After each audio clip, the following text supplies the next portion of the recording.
What's up guys, it's Kristen here today with my review of A Mother's Reckoning, Living in the Aftermath of Tragedy by Sue Klebold. This is Sue Klebold's memoir, and she was the mother of Dylan Klebold, who along with Eric Harris were the two shooters at Columbine High School. I'm sure just about everybody knows about the Columbine tragedy when the two boys went into their high school armed with guns and bombs, proceeded to kill 13 people and seriously injure many others before they took their own lives. Even though I was really young, I vividly remember the day that Columbine happened. I remember coming home from school and my parents were just glued to the TV and staring in horror. It shows how things have changed in this day and age where shootings seem to happen every other day, but this was one of the first mass shootings and it really sent shockwaves through the whole world. And the first question on everybody's mind when it happened was, of course, why did these two boys commit this atrocity? But that was probably followed very closely by what kind of parents did these kids have who would let something like this happen? What kind of parent could not see that their child was capable of something like this, or that they were planning it for months in advance and stockpiling weapons? Whenever something like this happens, society always looks to the parents as one of the primary people to blame. Even though they were 17 years old when it happened, they were still living under their roof. You're still their parents. We believe that a good parent would never let something like this happen. And I'm not gonna lie that I was one of those people. Even going into this book, I thought of her as the villain in the situation. Why would I ever think about the suffering of the perpetrators? Of course, now after reading this, I feel completely different. I learned so many things about Columbine. Even though it's obviously one of the biggest tragedies in history, I realized I knew so little about what actually happened, mostly because of the media's role in tragedy and their efforts to try to create a certain narrative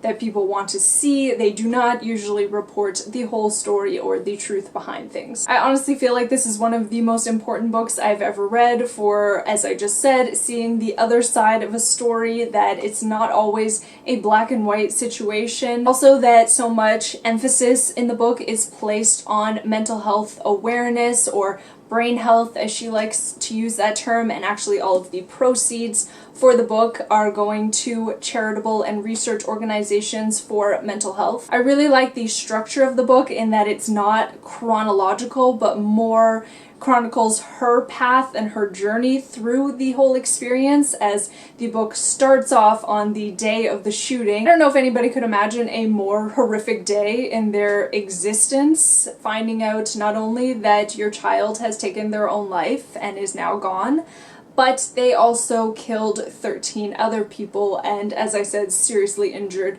many others, people who are still living with those injuries. From there, she details that the only way that she could mentally deal with the situation was to go into denial about Dylan's role in the tragedy, that he must have been brainwashed or coerced or on drugs. He could never have planned the whole thing out meticulously.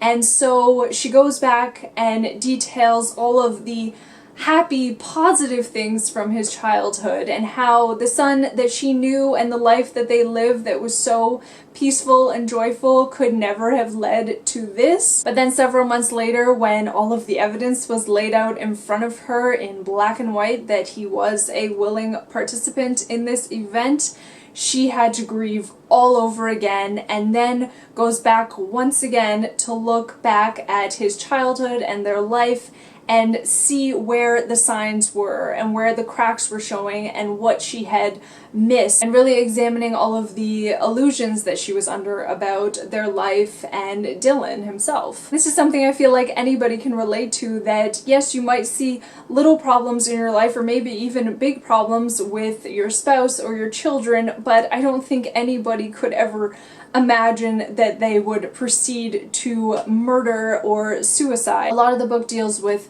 depression and suicidal thoughts and how to see the signs and symptoms, which are not always easy, especially when it's a teenager. As anybody knows, those years can just be an emotional roller coaster, so it is very difficult to see if it's simply adolescence or a deeper problem. But she also mentions how incredibly common and pervasive depression and suicidal thoughts are, and we still think of them, though, in society today as something that could never happen to us or one of our loved ones, that it is a rare occurrence. I cannot recommend this memoir enough to absolutely everybody. It has changed my views on so many situations, enlightened me, as I said, to mental health issues. I did listen to the audiobook of this as well, which I would highly recommend because Sue herself is narrating it, and it just gives that deeper experience to the book and hearing all of the emotions in her voice. Also, I will link down below Kathleen Ann's review of this book because that's where I first heard about it, and her review was just absolutely excellent and made me feel like I needed to pick it up immediately. So please leave your thoughts in the comments down below if you have read this book or if you want to learn more about Sue's story. There's also some really great interviews that you can find here on YouTube. Thank you so much for watching, and I will see you again soon. Bye!